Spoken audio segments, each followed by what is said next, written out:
결혼을 해서 아기가 태어나게 되면 부모들은 한 번씩 하는 것이 있습니다. 아이에게 뜨거운 것이 무엇인지를 꼭 가르쳐야 합니다. 그래서 아마 부모 위치에 서 있던 분들은 아마 누구나 이런 경험들을 다 가지셨을 겁니다. 뜨거운 물이 들어있는 컵 같은 것들, 주전자 같은 것들을 아이 손등에 이렇게 대보게 해가지고 그 느낌을 갖게 하는 거예요. 뜨겁다는 느낌을. 아이가 처음에 잘 모르거든요. 근데 사실 아이가 자라는 과정 속에서 뜨거운 거를 함부로 손댔다가는 큰 사고가 나기 때문에 부모들은 반드시 한 번쯤은 이런 것들을 교육시킬 때가 있습니다.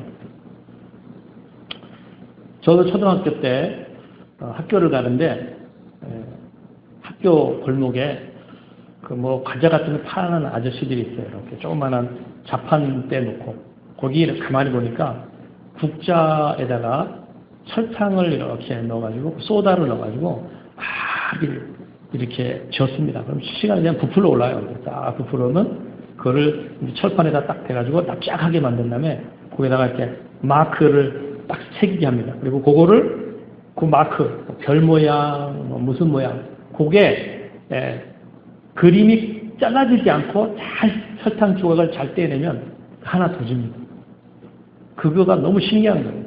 그래서 가만히 보고 유심히 봐가지고 제가 집에 가서 제가 직접 했습니다. 연탄불을 올려놓고 국자를 꺼내서 거기다 설탕을 올려가지고 딱 소다 넣어가지고 저으니까 이게 다 부풀어 오르는 거예요. 똑같이 됐어요. 그걸 이제 판에다 내려놓아야 되니까 탁 치는데 이게 설탕이니까 끈적끈적해서 안 떨어지는 거예요. 그래서 이걸 확 흔들었어요. 국자를 떨어지라고. 탁 쳤는데 이 설탕 녹은 게 제 왼손 손바닥으로 딱 붙어버렸어요. 순간적으로 얼마나 뜨거운지 이걸 막 흔들었는데 안 떨어지는 거예요. 이게 찐득찐득하니까. 짧은 순간이었는데 너무 깜짝 놀라가지고 그걸 막 옷에다 비비고 물에다 손을 갖다 집어넣고 혼자서 한 1분 지나니까 이 피부가 엄청나게 부어올랐어요. 그렇게 부어오르고 어머니가 그걸 보고 붓기에는 된장이 최고다 그래가지고 된장을 한 숟가락 퍼다가 손에다 발라가지고 그 당시 야기자가 없어가지고 비닐루 같은 거, 라면 봉지 같은 거 묶어가지고 물 들어가지 말고 한 일주일 그렇게 고생을 했습니다. 그 뒤로 저는 뜨거운 거 이렇게 보게 되면 항상 긴장하고 조심해서 지금까지 뜨거운 것에 대해본 적이 없어요. 그래서 뜨거운 맛을 알아야 사람이 정신을 차린다라는 말이 거기서 나왔습니다. 뭐든지 한번 경험하게 되면 그것이 자기 인생 가운데 굉장한 지식으로 남습니다. 하나님께서 우리의 인생을 이렇게 이끌어 나갈 때도 하나님이 목적을 가지시고 경험시키는 것이 있어요. 사람은 자기가 뭐가 부족한지 뭐가 필요한지를 모릅니다. 근데 부모는 자식을 알듯이 하나님은 나를 아는 거예요. 그래서 나한테 꼭 필요한 것들을 하나님께서 가르쳐 나가기 시작하십니다. 그래서 경험이 굉장히 중요합니다. 사람이요 저절로 성장하지 않아요.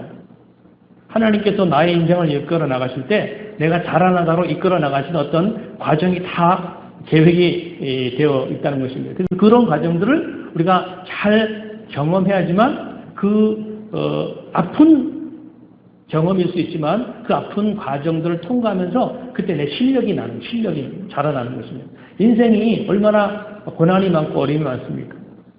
그래서 그런 과정들, 경험들을 통해서 자기의 어떤 내면적인 부분들이 잘 건강하게 만들어져야지만 그 사람에게 계획해 놓으신 하나님의 길들이 만들어질 수 있습니다. 그래서 하나님께서 사람의 인생을 이끌어 나가는 걸 보게 되면 그냥 성령이 임재하셨어. 각 사람을 고속도로를 쭉 이끌어 가지고 가나안 목적으로 데리고 가시는 그 목적지에 도달하게 하는 그런 경우가 없습니다. 하나님이 다 그 과정을 돌아서 가게 만들어요.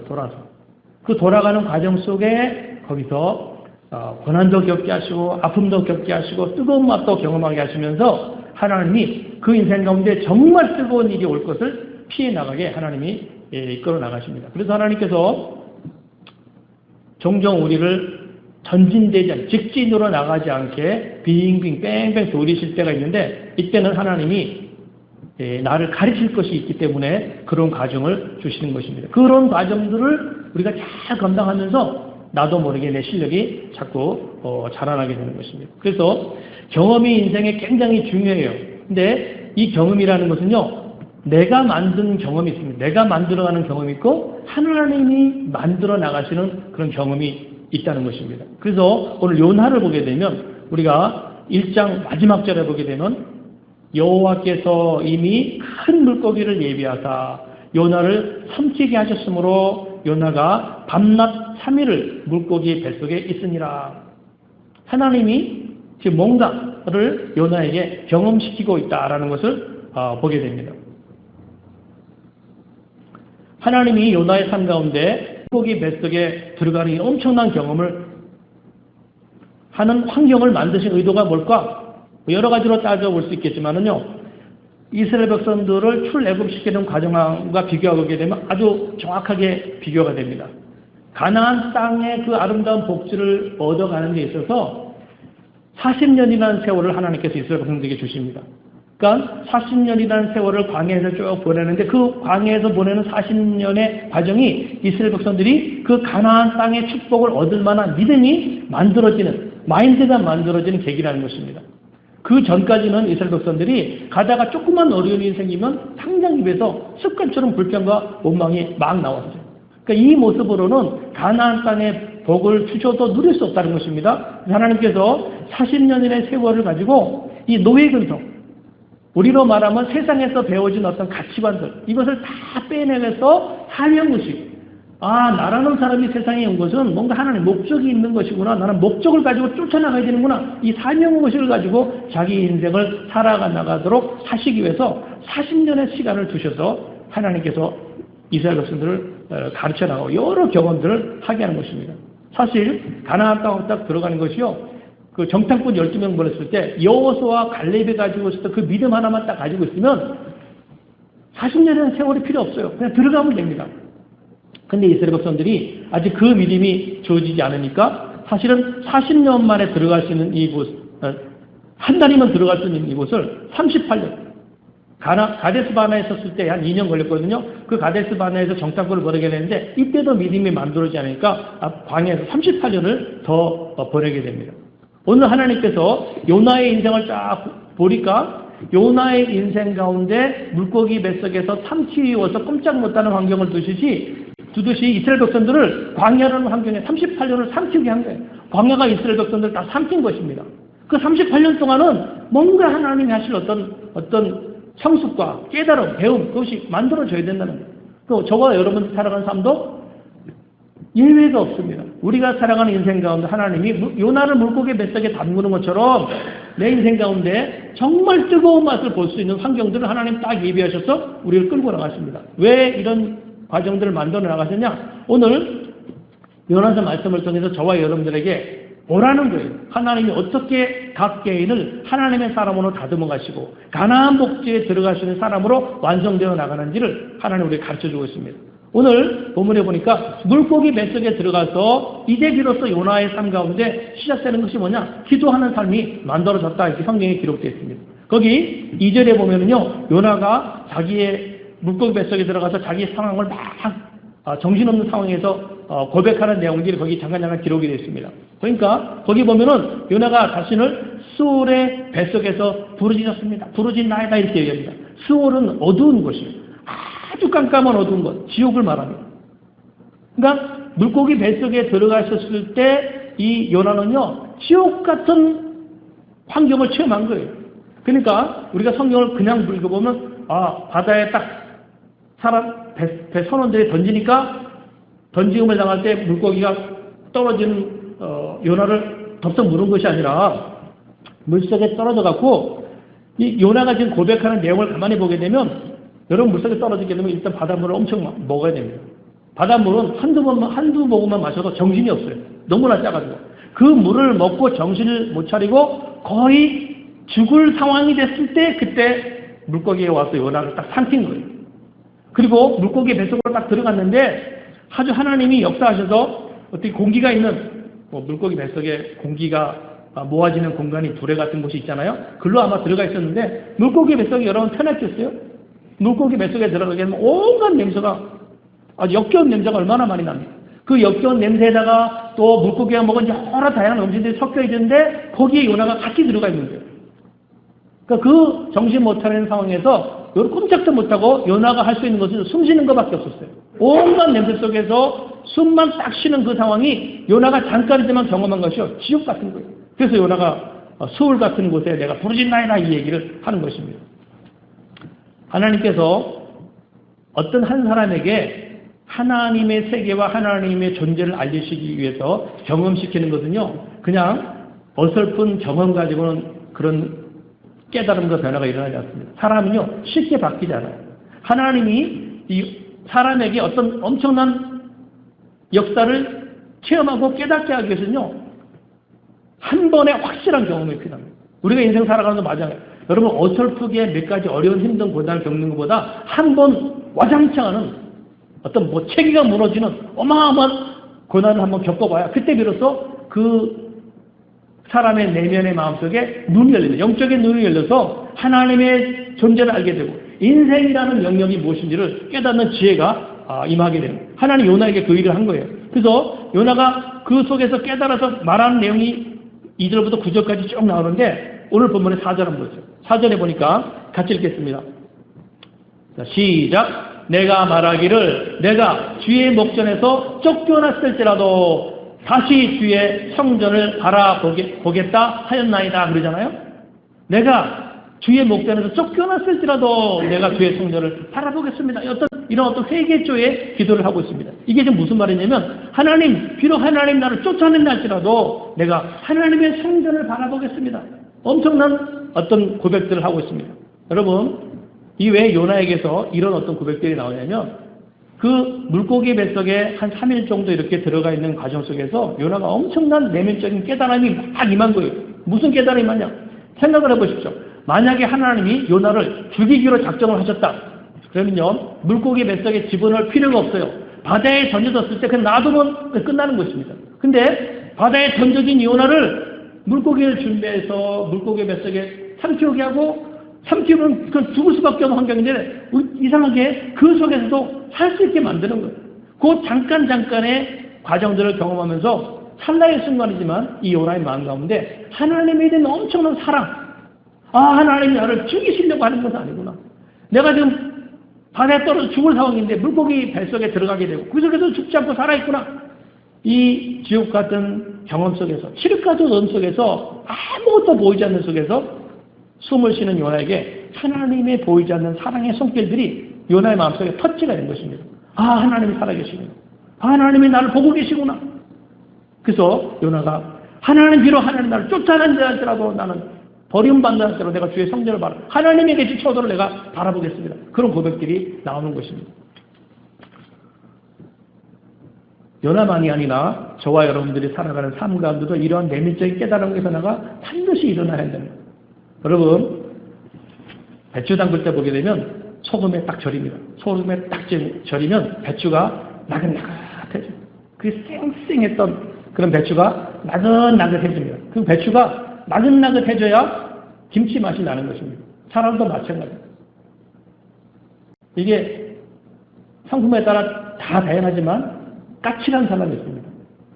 까칠하게 되면요 모든 사람들이 다 싫어요. 다 피하는 거예요. 자기가 자기 성품을 잘 모르겠지만 내가 까칠한가 아닌가는 쉽게 비교해 볼 수 있습니다.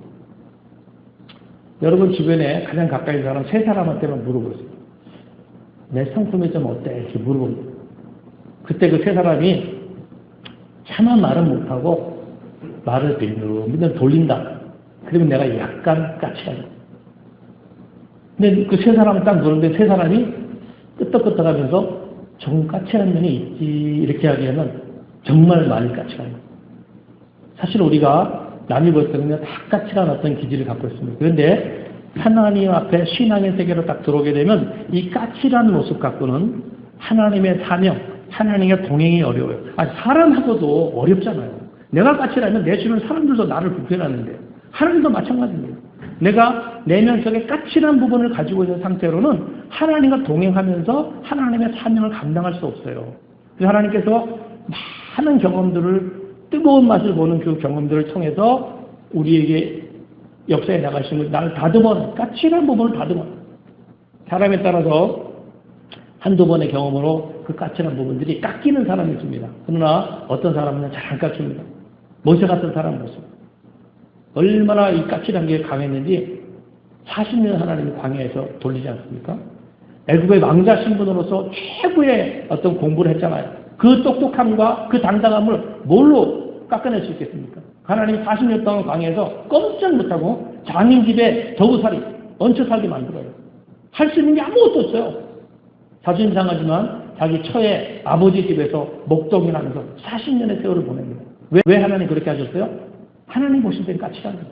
그것과는 하나님이 모세에게 계획하셨던 사명을 감당할 수 없다는 것입니다.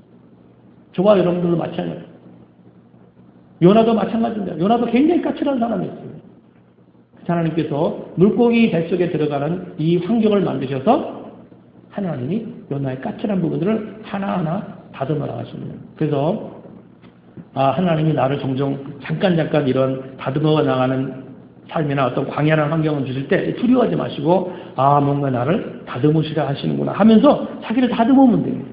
때로 이민을 와서 살아갈 때 우리 속에 이런 불안이 있을 수 있습니다. 위니페그라는 곳이 대도시에 비해서 여러 가지 정보나 문화나 배움의 기회나 인맥이나 모든 것들이 약해질 수 있습니다.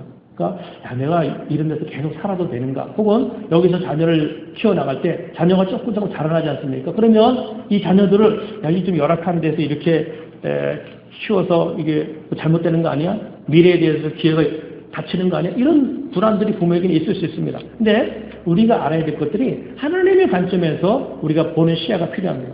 무슨 말이냐면 여러분 혹시 K-팝이 요새 유명한데 아이돌 그룹 중에 악동 뮤지션이라는 그룹이 있어요. 이걸 알면 조금 신세대 측에 들어가고 모르면 신세대. 그러니까 아무리 나이가 들어도 돌아가는 세계의 흐름을 조금 알아야 되는데 악동 뮤지션이라고 20대 초중반의 젊은 남매예요. 가수. 남매인데 이 사람들이 2014년에 그 서바이벌 음악 노래 부르기 대회가 있었던 것 같아요. 굉장히 어렵다고 합니다. 1등 하게 되면 상금이 30만 불이었어요. 굉장히 큰 어떤 예능 프로그램의 서바이벌. 그러니까 점점 등급이 올라가는데 올라가지 못하면 끊어지는 것 같아요. 떨어져 나가는 것 같아요. 그러니까 아직까지 마지막까지 서바이벌 게임을 해서 1등으로 우승한 사람이 악동 뮤지션의 이 그룹입니다. 이 사람들이 아이돌 그룹이라고 했는데 사실 사진을 이렇게 보게 되면요. 아이돌들은요. 노래부 실력보다는 용모가 굉장히 많이 이제 좀 괜찮아야 되는데 이분들은 그렇게 용모가 탁월하진 않습니다. 젊은 사람들인데 용모가 그렇게 탁월하진 않은데 결국 우승까지 가서 많은 사람들한테 어떤 감동을 주는 그룹으로 지금 자리를 맺고 있거든요. 이분들이 감동을 줬던 것 중에 하나가 상금으로 받은 30만 불을요. 받은 그걸 그대로 다 기부를 했어요. 20대 초반의 아이들이. 그것 때문에 더 많은 사람들이 감동을. 이 30만 불을 기부를 할 때도 그냥 받아서 그 어느 분치 자기가 교육받은 대로 어디 단체에다 기부를 했는데 상금도 세금이 붙습니다. 근데 세금도 안 떼고 다 기부를 했어요. 세금이 붙는 것도 몰랐어요. 다 기부를 하고 나니까 나중에 이제 세무서에서 세금이 붙는다고 세금을 내라는 돈이 없어가지고 또다시 노래 불러서 돈을 벌어가지고 세금을 지불했습니다. 굉장히 순수하잖아요? 왜 이렇게 됐냐? 이분들의 사슬은요, 몽골 선교사님 자녀들입니다. 그러니까 몽골이라는 것이 발달된 나라가 아니기 때문에 이 중고등학교 이렇게 다닐 때 음악 교육 같은 것도 제대로 못 받았대요. 콩나물 대가리도 잘 모르고 곡조, 코드도 잘 모릅니다. 노래하는 걸 좋아해가지고 그 몽골 들판에서 기타 치면서 노래 부르는 것만 계속 했어요. 그래서 어떻게 한국에 와가지고 그 서바이벌 게임이라는 또 프로그램에 와가지고 거기에 신청을 해서 들어갔는데 1등이 돼버립니다. 그리고 30만 불의 상금을 받아서 그걸 다 기부합니다. 이 젊은 아이들이 이렇게 될 줄 아무도 예상하지 못했는데 누가 이런 어떤 인생의 새로운 흐름을 만드시고 또 역극락 환경을 만드시고 이렇게 30만 불이 되는 것도 기부할 수 있는 이런 것들을 누가 가르쳤느냐? 하나님이 몽골 광야에서 가르치신 거다. 몽골 광야에서 세상을 보는 시야를 가지고 받은 돈을 가지고 어떻게 사용할지 이런 모든 것들을 세상에서는 세상 교육을 받으면 이런 것들이 다 세속화되기 때문에 가르침을 받을 수 없습니다. 근데 하나님이 따로 떼어서 광야라는 현실 속에 기회가 없고 정보가 없고 최신의 어떤 문화와 교육기회가 주어지지 않지만 그래도 그 광야 속에서 이러한 새로운 자기 인생의 미래를 열 수 있는 기회를 하나님이 광야에서 다 훈련시키시고 만드신 것입니다. 그래서 하나님이 각 개인을 인생을 다 아시고 훈련시키는 과정 속에서는요 1.1획도 실수가 없으시다는 것입니다. 내가 하나님을 믿고 의지해서 그 하나님 뜻에 순종해서 인도하시는 대로 가기만 하게 되면 가장 정확하게 내게 필요한 것들로 시간도 단축되고 가장 필요한 환경을 내게 만들어 가신다는 것입니다. 그래서 두려워하지 말아라는 거예요. 내가 임의로 어떤 것을 선택하기보다 하나님의 뜻을 구하고 하나님 앞에서 하나님이 가르쳐 나가시는 지금 현실 속에서 내가 뭘 해야 될지를 하나하나 준비하는 과정이 훨씬 더 좋은 어떤 빠른 지름길이라고 하는 것입니다. 하나님이 여러분들의 삶 가운데 때로 광야 같은 현실을 딱 둘 때가 있습니다. 그때는 하나님이 가르치실 것이 있다는 거예요. 그래서 내가 뭐를 배워야 되는지 성경을 쭉 묵상하다 보면 하나님이 때에 맞게 다 가르치십니다. 말씀이 필요할 때는 말씀으로, 기도가 필요할 때는 기도를 어떤 도전을 주시는 이런 일들로 하나하나 가꾸어 나가시는 것입니다. 그래서 힘들고 어려운 삶이 할머니 내게 주어지고 미래가 답답해 보이는 환경에 놓여 있다 할지라도 우리가 훈련해 나갈 것은 하나님, 나는 결단코 하나님을 놓치지 않을 것이며 하나님 붙잡고 살겠습니다. 이것만 분명히 붙잡고 있으면 하나님이 우리 인생을 지름길로 다 이끌어가세요. 거기 요나가 물고기 뱃속에서 고백하는 내용들 7절 말씀 보세요. 거기 보니까 내 영혼이 내 속에서 피곤할 때 내가 여호와를 생각하였더니 내 기도가 주께 이르러 싸우며 주의 성전에 미쳤나이다. 내 영혼이 피곤할 때, 광야에 있을 때, 광야 같은 환경에 있을 때 내가 하나님 기억했더니 내 기도가 하나님께 상달되기 시작했다.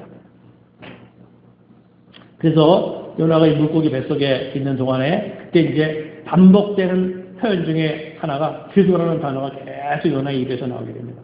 2절에서도 나왔잖아요. 내가 수울의 뱃속에서 부르짖었더니 물고기 뱃속에 있는 동안에 짧은 시간이지만 그 속에서 요나에게 두 가지가 일어납니다. 두 가지 변화가 일어나는데 하나가 깨닫는 거. 하나님을 체험하는 거. 하나님 체험이 되는 것입니다. 이게 요나의 마인드 안에 깨달아지게 되면서 요나의 인생관들이 사명을 향해서 하나님의 목적을 향해서 비로소 딱 방향이 정해지는 것입니다. 그리고 두 번째가 요나에게서 기도가 터져나옵니다. 우리가 지난주 요나서 1장 말씀을 제가 이런 말씀을 같이 나눴습니다. 우리 인생 가운데 크리스탈 유리컵 공장 사장이 되는 방법은 가장 중요한 것이 시스템이 만들어진다. 그 시스템이 만들 때 첫 번째 공정 과정이 말씀이 임해야 된다. 하나님이 천지만물을 말씀으로 만들었듯이 우리 인생을 첫 출발이 말씀이 임하면서 만들어진다는 거예요. 말씀 없이 시작되는 인생이 없어요. 아브라함, 모세, 야곱 누구든지 가장 첫 번째 그가 하나님을 인정하지 못할 때, 인식하지 못할 때 하나님의 영이 일방적으로 임해서 가장 첫 번째 과정이 공정 과정의 시스템이 말씀이 임하게 하는 것입니다.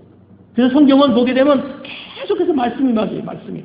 그 다음에 말씀이 임한 다음에 두 번째로 이어져 나가는 공정 과정이 그 말씀이 이루어지게 해달라고 하나님께 부르짖는 기도. 이것이 몸에 배는 역사를 하나님 계속 다듬어 나가십니다. 그래서 거기 2절부터 9절까지 내용을 부르게 되면요. 계속해서 요나가 하나님 이름을 부르며 기도하는 내용이 계속 나오고 있는 것을 보게 됩니다. 자, 여기 이렇게 요나가 물고기 뱃속에서 쭉 기도하는 내용이 쭉 나오는데 가만히 보게 되면요. 상식에 맞지 않는 표현이 요나의 입에서 툭 튀어나옵니다. 그게 이제 맨 끝절 9절 보여요. 9절 같이 한번 읽어보겠습니다. 시작. 나는 감사하는 목소리로 주께 제사를 드리며 나의 서원을 주께 갚겠나이다. 구원은 여호와께 속하였나이다 하니라 그랬어요. 여러분 지금 물고기 뱃속에서 지옥 같은 환경을 겪고 있잖아요. 지금 냄새와 역겨움 속에서. 근데 이 요나가 그 속에서 나오는 딱 기도를 하다가 요나 입에서 튀어나온 것이 나는 감사하는 목소리로 주께 제사를 드리며 그 속에서 감사하는 어떤 표현들이 요나 입에서 나오는 것입니다. 엄청난 변화가 지금 요나의 내면 안에 일어나는 거예요. 자, 감사라는 표현이 나오면서 하나님을 바라보겠습니다라고 했는데 더 중요한 건 10절입니다. 10절에 무슨 일이 기록되어 있습니까? 10절부터 같이 읽겠습니다. 시작. 여호와께서 그 물고기에 말씀하심에 요나를 육지에 토하니라. 하나님 이걸 보면서 우리에게 가르치는 거예요. 모든 인생의 원리는 반복된다고 그랬어요. 하나님 요나를 통해서 똑같은 원리. 어떻게 우리가 인생을 살아나가다 우리가 하나님 인식하지 못하고 하나님의 사명을 향해서 목적을 향해서 달려나가지 못할 때 하나님은 아무리 내가 가려고 해도 그 길을 자꾸 막습니다. 이렇게 막고 저렇게 막고 막아요. 근데 막아서 막힌 환경 속에서 답답하고 물고기 뱃속에 들어있는 것처럼 꼼짝못한 환경인데 그게 언제 열리냐는 거예요. 언제 열리냐? 요나가 하나님을 체험하고 하나님 앞에 기도하면서 그 입속에서 감사를 고백하는 거예요. 하나님, 환경은 내가 지금 이렇게 물고기 뱃속에서 칠흑 같은 어둠 속에서 지옥 같은 환경에 놓여있지만 내 심령에서 감사가 터져나오는 거예요. 이때가 준비가 됐다는 거예요. 그때 하나님께서 요나를 입에서 토해내게 해서 육지로서 인생에 그 사람의 인생에 닫혀진 것들을 하나님 열어나가기 시작한다는 것입니다. 이거를 통해서 저와 여러분들이 가르치시는 것입니다. 그래서 그리스도는 살아나갈 때 기도라는 것이 얼마나 중요하다는 것, 기도가 생명줄이라는 것은요, 너의 강정을 자기 마음속에 새기고 이 우선순위에서 자기 인생을 설계해 나가는, 자기 시간을 배려해 나가는 이런 노력들이 우리가 먼저 있어야 됩니다. 자, 왜 이렇게 기도가 중요하냐? 저를 따라서 한번 해보겠습니다. 내가 기도하는 시간이 이렇게 또박또박해서 한 번만 이게 무슨 문장인지 잘 이해해 보세요. 내가 기도하는 시간이 하나님이 일하는 시간이다. 내가 내 인생에 대해서 많은 일을 할 수 있어요. 많은 계획을 할 수 있어요. 그러나 사람이 세운 계획대로 그 인생의 앞날이 준비되는 것이 아닙니다. 하나님의 모든 원리, 내 일은 염려하지 말라고 그랬어요. 내일 일을 염려하지 말라. 예수님 오셔서 말씀하셨잖아요. 내일을 왜 염려하지 말라고 하느냐? 너희가 염려하고 계획한다고 되는 게 아니라는 거예요. 왜? 그 너희의 내일은 내가 설계한다는 것입니다. 그래서 하나님 우리에게 오셔 너희의 내일을 내가 만들어가기에 너희가 할 일은 기도하라는 것입니다. 이사야서 62장을 좀 살펴보려고 하는데 우리 방송실에서는 성경을 한번 딱 띄워주세요. 이사야서 62장 6절 7절 말씀을 우리가 같이 한번 보려고 합니다. 자, 거기 보셨으면 6절을 여러분이 읽겠습니다. 시작.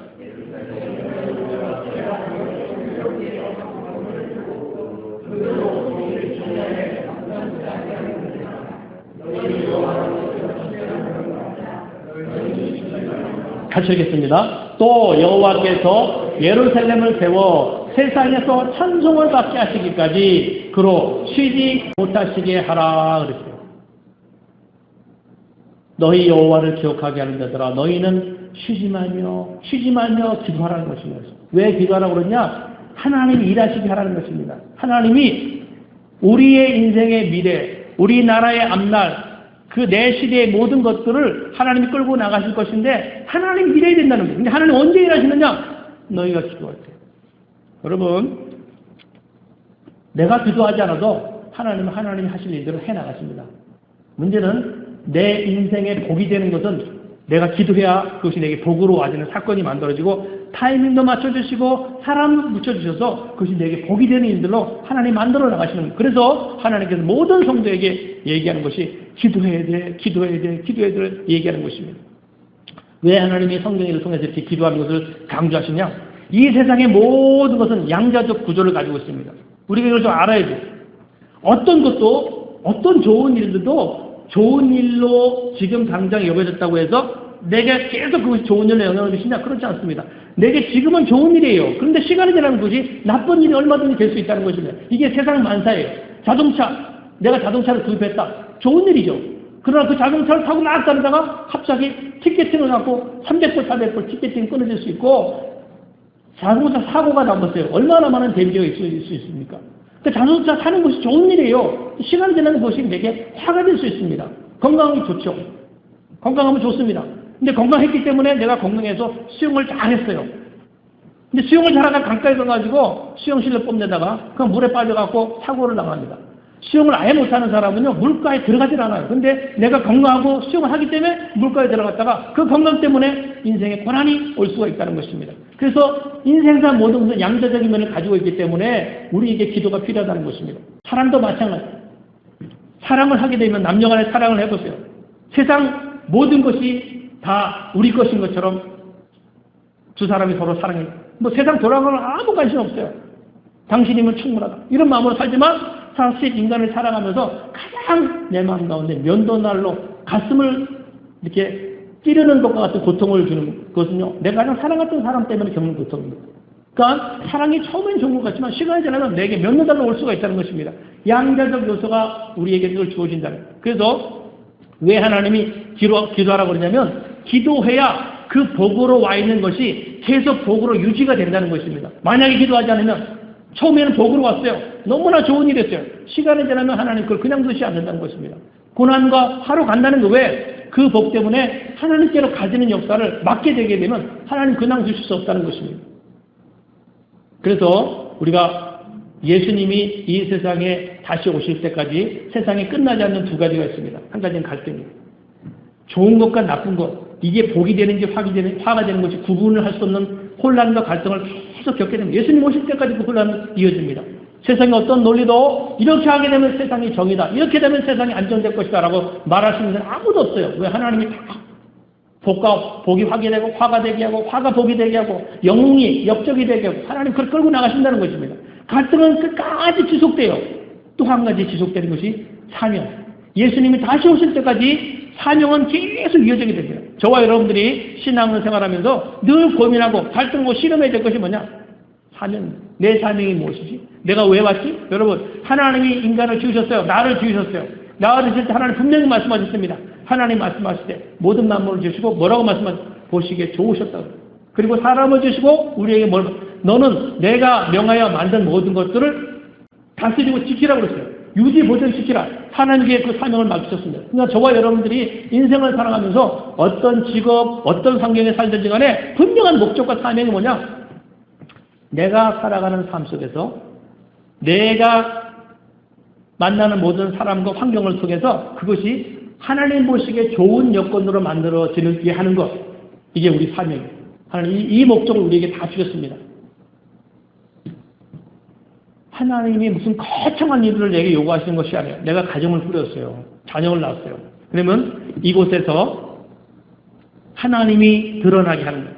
하나님의 존재가 드러나게 하고 하나님 뜻과 목적이 나오게 하는 것입니다. 자녀에게 하나님을 전달하고 내가 직장에서 돈을 벌고 어떤 지도를 결정해 나갑니다. 가장 중요한 우선 하나님 어떻게 하면 내가 이것을 통해서 하나님의 존재를 더 드러내겠습니까?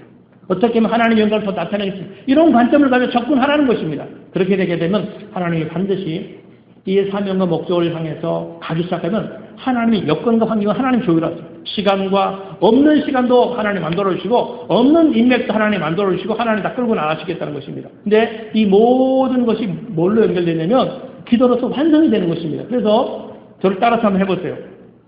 한번 해보세요. 사명과 축복은 연결되어 있다. 우리는 다 자기 인생의 미래에 대해서 좋은 기대를 다 가지고 있어요. 내가 하는 것이 잘 됐으면, 내가 돈을 더 많이 벌었으면, 또 우리 가정이 좀 행복했으면 하나님의 은혜와 축복을 바라는 마음이 있습니다. 모든 축복은 사명과 연결되어 있는 것입니다. 어떤 사람이 이 하나님이 주신 궁극적인 사명을 깨닫지 못할 때 아무리 복을 구해도 내게 행복과 기쁨을 주는 여건이 만들어져요.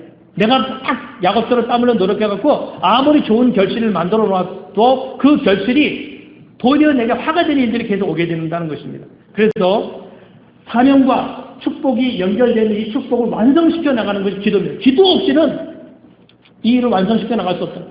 기도가 훈련되고 기도로 자기 신앙의 어떤 틀이 만들어지기 전까지는 그 사람 인생은 계속 갈등입니다. 계속 갈등하는 거예요. 되는 것 같기도 하고 막히기도 하고 좋은 일인 줄 아는데 그 좋은 선택이 나중에 결과 내 인생에 고통을 주는 그런 어떤 송곳 같은 일이 되어버리는 것입니다. 예수님도 오셨잖아요. 예수님 오셔서 마가복음 9장 29절에 보니까 이르시되 기도 외에 다른 것들은 이런 이유가 나갈 수 없어라고 말씀하시면서 기도의 중요성을 그렇게 강조를 해나가십니다. 자, 모든 좋은 것은요, 세상 살다 보면은 모든 좋은 것은요, 빼앗아가는 존재가 있습니다. 좋은 것이 있으면 누가 그냥 줍니까? 세상은요, 누가 사업을 잘한다. 누가 어떻게 해서 뭐 좋은 걸 가졌다 그러면요, 어떻게 하면 저걸 내가 가질까? 욕심을 갖게 돼 있어요. 그래서 좋은 것에는 항상 그걸 빼앗는 사람들이 무리들이 있습니다. 우리가 살고 있는 세상도 보게 되면 좋은 것들을 하나님 주고 싶으신데 내가 받고자 하는 그 좋은 것을 빼앗아가는 존재, 성경은 그것을 사단이다 이렇게 얘기합니다. 그래서 사단은요, 내가 사명을 향해서, 목적을 향해서, 하나님을 향해서 가려고 하는 무슨 방법을 동원해서도 우리에게 기도하지 못할 환경을 계속 만들어 나가는 것입니다.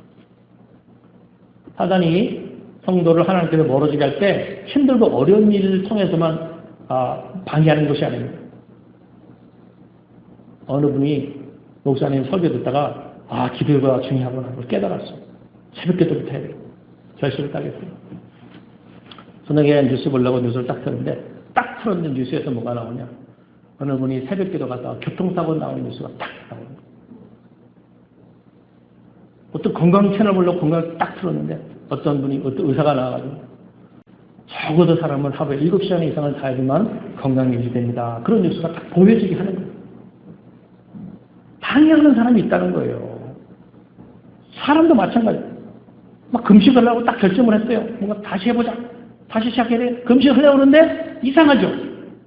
갑자기 막 연락 썼던 친구가 가지고 밥 사준다고 연락이 딱 오는 거예요. 이런 경험들이 많습니다.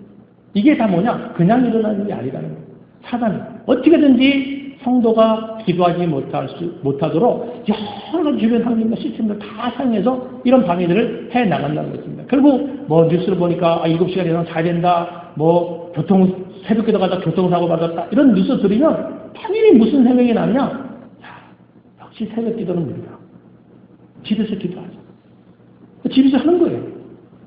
한 달 못 갑니다. 그래서 다 뺏기는 거예요. 다 뺏기는 거예요. 기회를 다 뺏기는 거예요. 하나님께서 그래서 성도들에게 여러 경로를 통해서 너 기도해야 돼. 그래야 하나님 일하신다. 그래서 계속 강조해 나가십니다. 이렇게 기도를 쭉 해나가다 보면요. 어떤 때 이런 것도 경험될 때가 있습니다. 기도하려고 기도를 열심히 해요. 근데 어느 순간부터 기도가 잘 안 됩니다. 무슨 어려운 일이 갑자기 자기에게 생긴 것도 아니에요. 이상하게 기도하려고 하면 기도가 막히고 기도가 안 될 때가 있습니다. 이때는 다른 게 아니에요. 하나님이 그 사람의 인생에 다음 단계를 준비하고 있는 때입니다. 왜? 지금까지 해오던 기도보다 더 강력한 기도가 만들어질 타이밍이라는 것입니다. 그 하나님께서 더 기도하게 하기 위해서 해오던 틀로 하는 기도를 하나님 막으세요. 더 뿌리 내려야 되고 더 부러지셔야 되고 더 시간을 투자해야 되도록 하게 하기 위해서 하나님 잠시 기도를 힘들게 하세요. 기도가 잘 안 되게, 소통이 안 되게 만들어요. 그럼 그럴 때 기도가 잘 안 되네. 넘어가게 되면, 양보하게 되면 밀리는 거예요. 사단이 절대 가만히 안 했습니다. 여러 경로를 통해서 그런 마음을 가질 때 그 사람을 실족하고 넘어지게 만들어가는 거예요. 그래서 사람의 인생을 가만히 보세요. 성경에 하나님 쓰셨던 인물들, 모세도 그렇고 다윗도 그렇고 보게 되면 단계가 있습니다.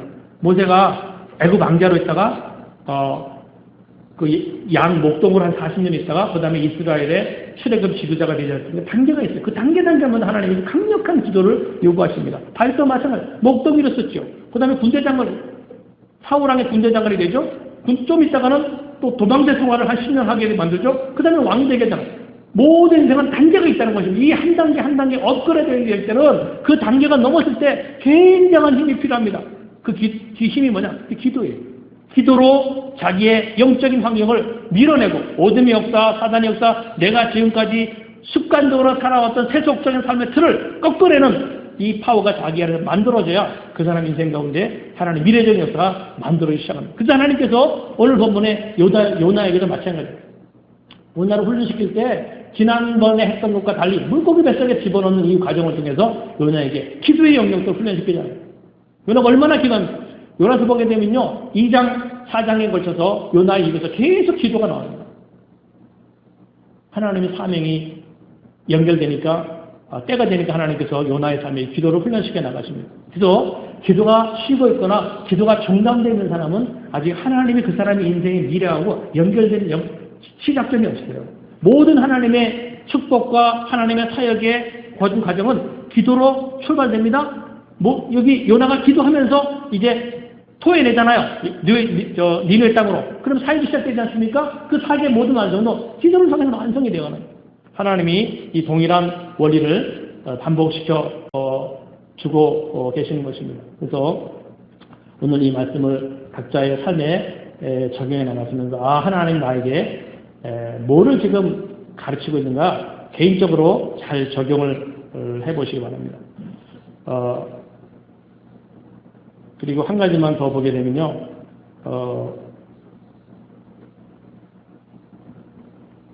요나의 삶 가운데도 마찬가지입니다. 어려운 환경을 주셨을 때 요나가 하나님하고 틀어지잖아요.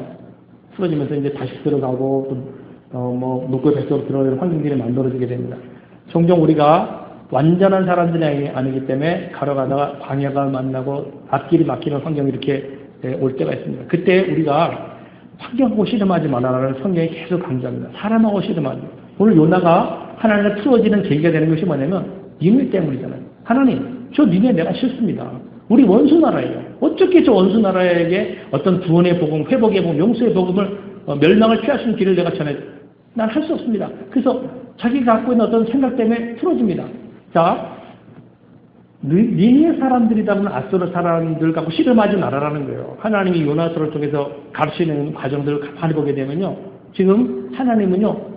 니네도 사랑해요. 니네 사람들도. 그러나 하나님의 사랑하는 많은 것 중에 니네 하나입니다. 근데 하나님 진짜 신경을 쓰는 것은 니네 사람들이 아니잖아. 요나죠. 요나가 복음 전하러 가라고 하는데 가지 않는다.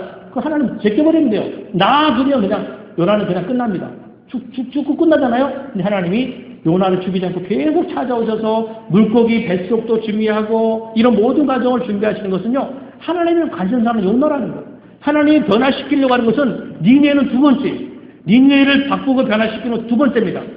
하나님이 정말 사랑하고 정말 변화시키려고 하는 첫 번째 대상은요. 요나입니다.